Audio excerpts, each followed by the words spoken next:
부분들은 뭐 회계 부분들을 장부가치로 했느냐 아니면 시가로 판단을 했느냐, 그 기준점은 자회사이냐 아니면 관계회사냐, 이 측면 부분들로 보시면 될 것 같아요. 그래서 삼성이 2016년도에 상장 부분들 바이오로직스 상장됐는데, 상장되기 전에도 보면 좀 문제 불협화한 부분들이 있었다고 말씀드렸죠.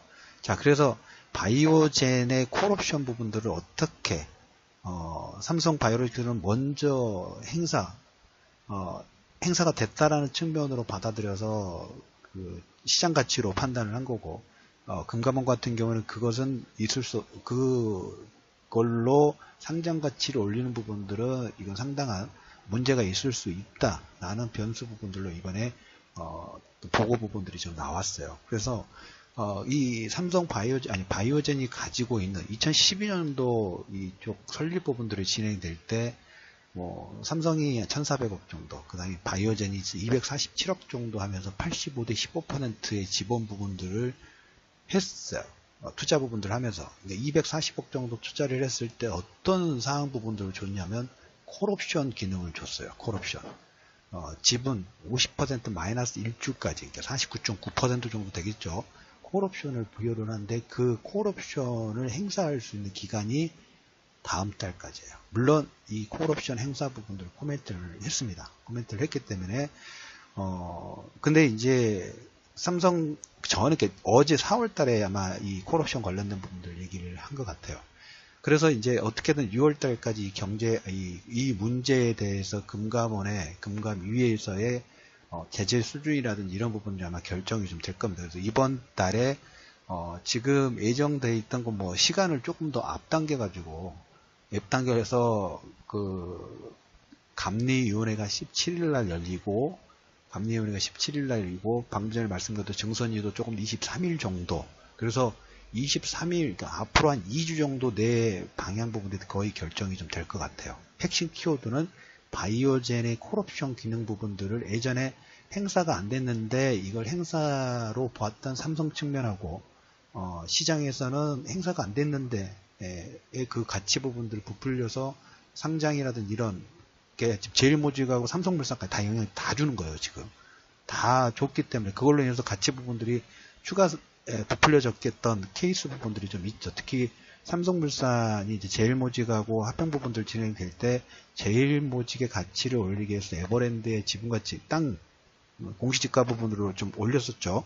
올렸던 케이스 부분하고, 여기도 장부 가치로 하면 그렇게까지 가격 자체가 올라갈 수 없는데 시장 가치로 하면서 플러스 알파보다는 그냥 울트라 플러스 정도의 알파 부분들을 부과시키면서 삼성물산하고 합병 부분들을 진행했고, 지금 실질적으로 이재용 씨가 가지고 있는 지분 가치를 만들었던 가장 큰 역할 부분들을 좀 했어요. 자, 그래서 바이오젠이 가지고 있는 콜옵션, 이번에 행사가 6월달까지 행사 기간이 있다고 말씀을 좀 드렸죠. 그 전에 17일 감리위원회가 열리고, 그 다음에 23일 정도 증권선물위원회에서 앞당겨가지고 징계 수위 부분들을 결정하는, 이걸로 이제 결정이 좀 납니다. 자, 그러면서 지금 시장에서 두 사람의 인물이 떠오르기 시작했어요. 이거는 여러분들이 잘 체크를 해 놓으십시오. 저도 계속 좀 볼 거예요. 어떤 얘기를 좀 드리려고 하냐면,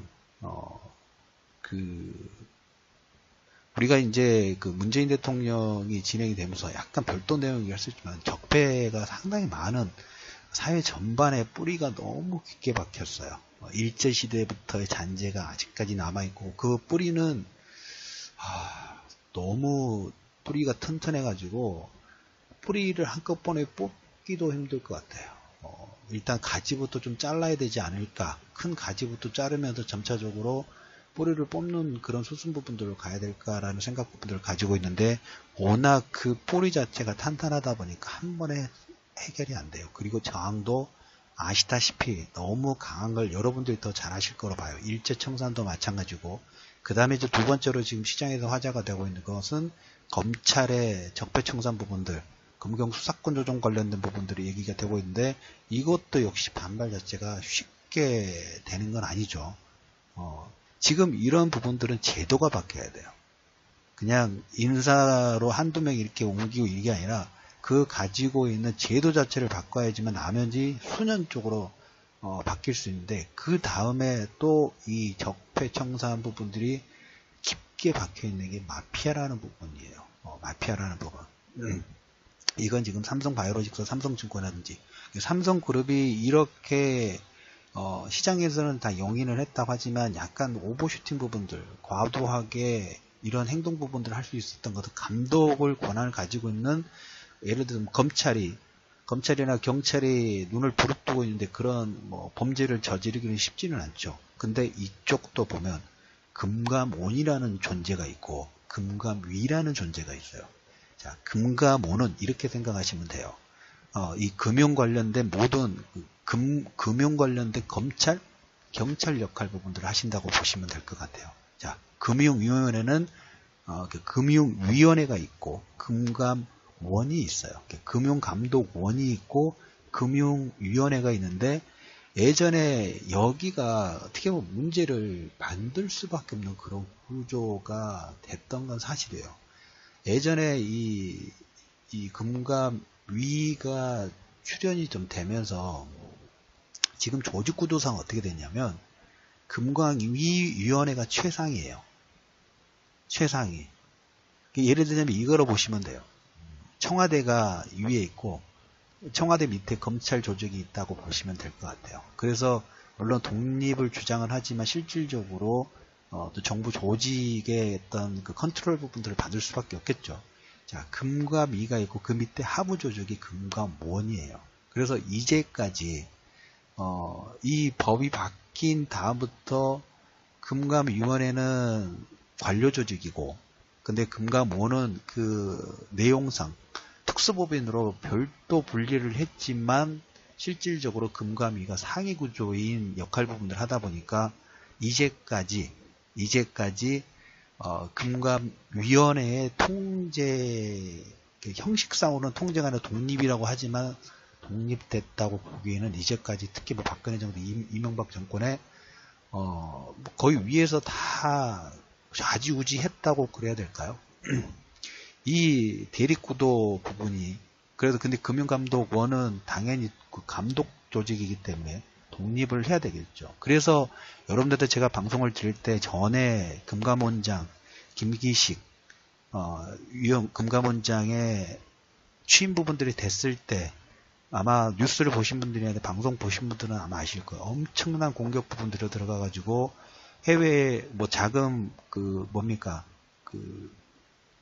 해외에 시찰 간 걸 가지고 문제를 만들고 그 다음에 그 후원금 가지고 문제를 만들어서 낙마를 시켰죠. 선관위에서. 그건 어떻게 보면 별도 비판이죠. 그 금감원장을 낙마시키려고 모든 보수층의 언론이나 방송이 거기에 모든 포커스를 해서 일단 목적을 달성을 했어요. 왜? 삼성하고 큰 영향 부분들이 있기 때문에. 그러면서 이번에 금감원장이 또 새로 윤석현이라는 사람이 금감원장이 들어갔습니다. 자, 여기서 이제 두 사람이 떠오릅니다. 이건 지금 삼성바이오로직스, 삼성증권하고 삼성전자 향후의 방향 부분하고 다 연관 부분들이 있어요.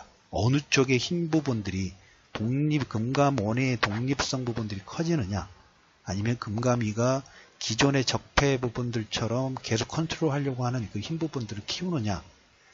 그래서 이 작년에 최종구라는 그 지금 금감위원회 이 사람이 취임 부분들을 하면서 적폐청산 태스크포스 부분들 했는데 막상 한 건 아무것도 없어요. 형식적으로 적폐청산의 금융권 부분들을 마피아를 어떻게 하면 좀 이제까지 좀 떨어뜨리게 하려고 할까라는 태스크포스를 해서 시행착락하게 열심히 하겠다고 했는데 막상 진행된 건 아무것도 없어요. 어떻게 보면 더 막았다 그럴까요? 실질적으로 한다고 하지만 막상적으로 보면 유아무의 이렇게 하는 역할 부분들을 했던 게 지금까지 금감위 최종구 금융위원장의 그 역할 부분들 하고, 근데 이제 여기는 아까 관료 조직이라고 말씀드렸죠. 관료 조직이기 때문에 제도가 바뀌어야 돼.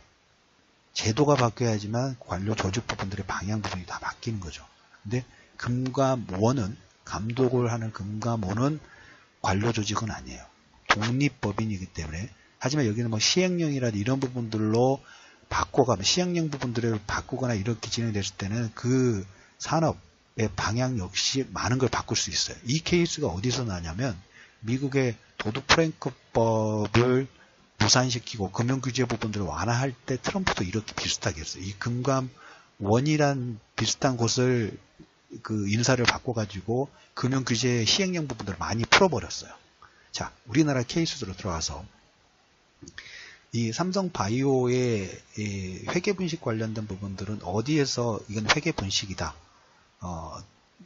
분명히 바이오젠이 콜옵션 행사 부분들을 하지 않고 JTBC 내용을 보더라도 삼성이 바이오젠에서 삼성 측에 요청을 한 게 아니라 삼성이 바이오젠에 콜옵션 요청 부분들을 했다. 근데 바이오젠은 그때 나스닥 상장 관련된 부분들을 하면 콜옵션 행사 부분들을 하려고 했는데 그게 나스닥 상장이 무산되면서 콜옵션 행사하지 안 하겠다라는 코멘트를 했는데 삼성은 이걸 가지고 장부 가치를 시장 가치로 바꿨죠. 상장 전에 집 가치를 올리기 위해서. 이 부분에 금감원은 문제가 있다라고 표명 부분들을 분명하게 한 거고 여기에 이제 그 마피아라고 할까요?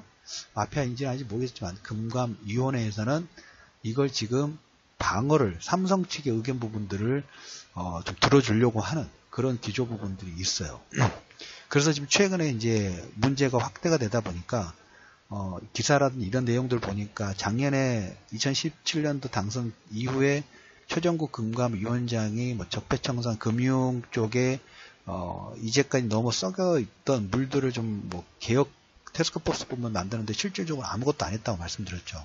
그러다 보니까 이번에 윤석헌 위원장이 와서 바이오로직스 관련된 삼성 관련된 부분들을 얘기를 하니까 이 윤석헌 위원장은 전에 이건희 씨의 차명계좌에 과징금을 부과하는 주장을 강하게 했던 분 중에 하나고 그 다음에 보신 부분이 금감원 감독 기능 부분들을 독립해서 그러니까 금융위원회의 관리 감독 부분들을 받는 게 아니라 감독원이기 때문에 검찰 기능 부분들이 있고 관리하고 감독하는 기능을 가지고 있는 금감원의 독립 부분들을 강하게 주장하는 그런 겁니다. 그래서 이 최정구 씨가 이제까지 아무것도 안 했다고 말씀드렸죠. 한다고는 했지만 실질적으로 내놓은 건 거의 없어요. 근데 윤석헌 위원장이 오니까 막 뭔가 하는 것처럼 보여야 되는 거죠.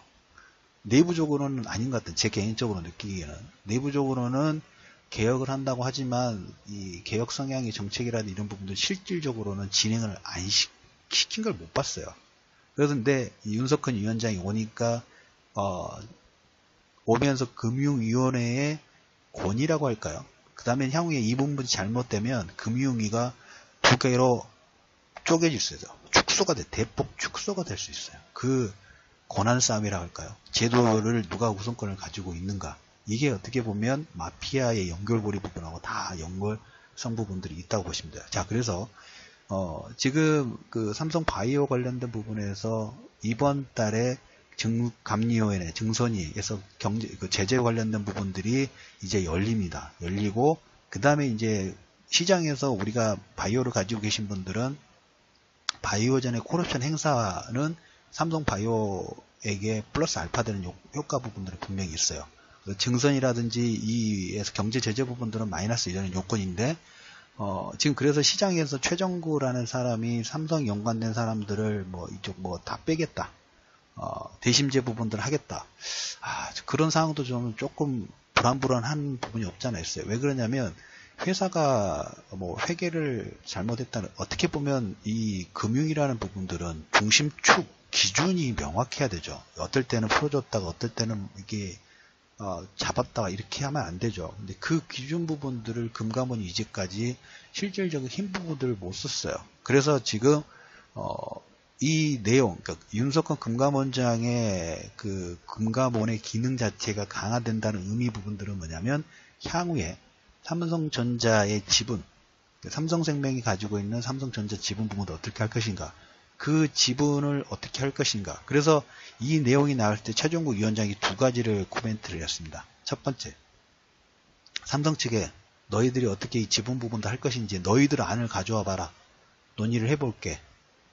뭔가 행동을 하는 것처럼 삼성전자에게 삼성 측에 명령이라보다는 의견을 표명했어. 너희들이 이 지분을 어떻게 할 것인지, 지분의 방향 부분도 어떻게 할 것인지 너희들이 안을 한번 가져와 봐라는 게 첫 번째고, 두 번째, 이 감리원이나 증선이라든지 이런 부분들 진행될 때, 누굽니까?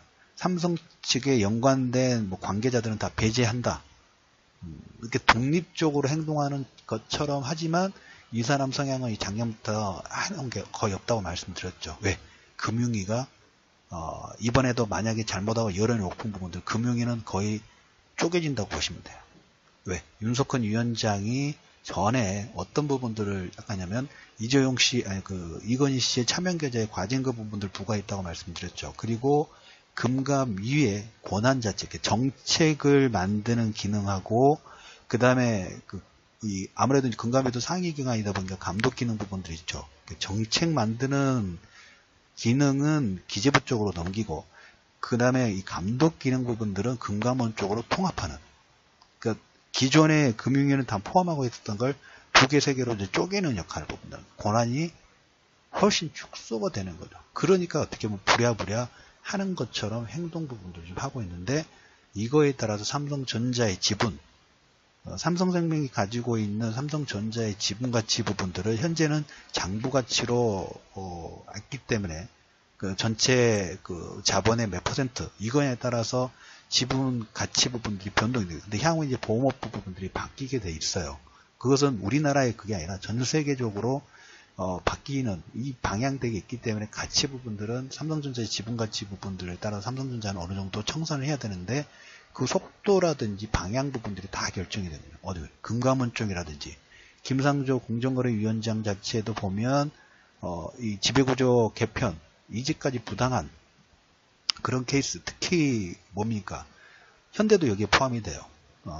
그 일감 몰아주기 있죠. 현대글로비스가 그런 케이스 부분들을 됐었고 일감 몰아주기의 내용이 나온 게 지금 삼성 SDS도 지금 내용 부분들이 나왔죠. 그래서 최근에 이 바이오로직스의 문제 부분들이 어떤 하나의 파동 부분이 나왔을 때 SDS라든지 여기까지 삼성물산의 주가의 변동폭하고도 다 연관관계 부분도 있는 게 다 이런 연결고리 부분들이 있기 때문에 그럽니다. 자, 그래서 이번 달에 삼성 바이오로직스하고 삼성증권의 제재의 방향이 중요해요. 그리고 이 제재의 방향 부분의 결론은 최종구 금융위 쪽의 기준 부분들이 좀 강화되느냐 아니면 윤석헌 금감위원장 제 개인적인 부분은 풀이가 너무 깊기 때문에 한 번에 도려내기는 너무 힘들 거라고 봅니다. 하지만 바뀌어야 돼요. 너무 이제까지 안 되는 상황인데 이런 내용들로 개인 투자자들의 피눈물 부분들이 너무 많이 흘렸습니다. 그거는 근데 내용은 나오진 않죠. 저는 근데 여러분들한테 그 핫이슈 부분들 분석 부분에 대해 삼성 이재용 씨의 자금 세탁 스토리 부분들 이 부분들 다 어떻게 보면 용인을 해줬죠. 안 돼요. 이제는 더 이상 그러면 안 돼요. 그럴 시대가 아니기 때문에 그래서 이번 달 17일과 23일 삼성 바이오로직스, 삼성증권 결론적으로 한 줄 정리 부분들을 해야 된다면 저는 금감원장 윤석헌 전에 김기식 위원장이 금감원장 전 원장의 어떤 그 멋진 플레이 부분들을 기대를 했지만 공격 자체가 워낙 강하다 보니까 한 단계 일부 후퇴 부분들 좀 하긴 했습니다만은 그래도 우리가 좀 더 나은 경제 체제 부분들을 만들기 위해서는 당연히 필요한 수순이라는 얘기를 좀 드려보도록 하겠고 그리고 바이오로직스의 어떤 플러스 되는 요건 가지고 계신 분들은 전에 가지고 계신 분들의 플러스 되는 요건 부분들은 바이오젠이 콜옵션 행사 바이오젠은 저거 지금 땅 젓고 헤엄치게요. 돈 벌었어요. 왜? 콜옵션 행사 부분들 할 때 5만원 정도 발행가가 5만원 정도인데 그거 뭐 지금 지분이 5%도 안 돼요. 삼성 바이오로직스가 95%, 94.6%를 가지고 있고 바이오젠이 5.3% 정도 보유를 하고 있는데 삼성 이 콜옵션 부분들을 행사를 하게 되면 바이오젠이 삼성 측에 한 5천억 정도? 5천억 정도를 주면 어떤 현재 지분 가치가 2조에서 한 5조짜리예요. 지금 삼성 바이오로직스의 지분 가치가 5천억 내가서 2조, 5조면 돈 버는 거죠. 그래서 콜옵션 행사 부분들을 하게 되는데 이 내용이 진행이 되면 금감원의 어떤 주장 부분들은 일부 상쇄시킬 수 있는 역할 부분들은 하고 있습니다. 하지만 지금 결과가 중요한 게 아니라 과정에서 어떻게 진행됐느냐가 이게 좀 중요한 거죠. 현재는 현재의 또 포인트를 주면 조금 뭡니까 제재 부분들이 좀 약화될 수 있는 요건 부분들은 좀 있어요. 근데 우리가 지금 얘기하고 있는 부분들은 그 시점에 상장 가치에 부풀리기를 했느냐 하지 않았느냐 이 포인트를 좀 보는 거기 때문에 그래서 이 포인트가 금감원에서는 좀 더 강조하고 있는 부분이고 금감위에서는 자기들의 권한 축소 부분들이 한편으로 또 이렇게 생각할 수 있습니다. 만약에 금감위에서도 이번에도 보면 유아무의 진행이 된다 하면 여론의 질타를 받을 수밖에 없어요. 그러면 그 여론의 질타 부분들 받는 케이스가 돼도 금감위는 두 조각이 나는 거야. 그래서 여기서도 보면 이번 문재인 정권의 기본 키워드 부분들은 금감원, 감독 기능 부분들을 강화하는 쪽. 공정거래위원장도 보면 재벌의 어떤 그 구조 부분들을 재벌 쪽의 산업이랑이라든지 정책자금 부분들이 도와주는 역할 부분들을 하는 게 아니라 중소기업이라든지 최근에 코스닥 벤처펀드가 2조 원 정도 형성이 되고 있는 그 케이스 부분들로 중소기업이라는 이쪽 소상공 쪽, 그러니까 이전에 거의 한 40년, 50년 동안의 경제 체제 부분들의 체질을 바꾸려고 하는 체질을 바꾸기 위해서는 정책을 바꾸기 위해서는 제도를 바꿔야 된다 말씀드렸죠. 그 제도를 바꾸는 그 과정 중에 있다고 보시면 됩니다. 그래서 이번 달 바이오로직스, 삼성증권, 삼성전자, 삼성생명, 삼성물산, 이게 뭐 추가적으로 삼성들은 뭐 회계 부분들을 장부가치로 했느냐, 아니면 시가로 판단을 했느냐, 그 기준점은 자회사이냐, 아니면 관계회사냐, 이